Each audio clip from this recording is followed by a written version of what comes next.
High, আমি মনীষা। এটা নবমীর সকাল, বৃষ্টি ভেজা একটা সকাল।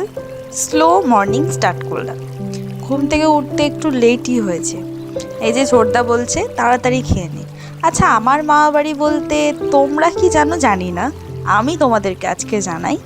দিদার তাড়াহুড়ো, দাদুর মিষ্টি বকা যে তোরা তাড়াতাড়ি দুর্গা মেলায় যা, আর ছোট বোনের তোরা সব কোথায় আমার হাতে হাতে জোগাড় দে।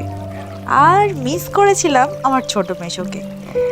প্রত্যেক বছরই ছোট মেসো যায় দুর্গাপুজোর মামা বাড়ি, বাট কিছু বছর কিছু কারণবশত মেসো যেয়ে উঠতে পারিনি। সেই জন্য মেসোকে তো একটু মিস করেই ছিলাম, কিন্তু কি আর করার। বুনু, ছোটদা, আমার ভাই ওদেরকে নিয়ে পুজো কাটিয়েছিলাম। আর মিস করেছিলাম আমার মেজদাকে। ও প্রত্যেক বছর যায়, কিন্তু পুজোর কারণে এবছর ও আসতে পারে। যাই হোক, নবমীটা এরকম সিম্পলি গেছিলো। দেখা হচ্ছে নেক্সট মিনি ব্লগে। রাধেই রাধে।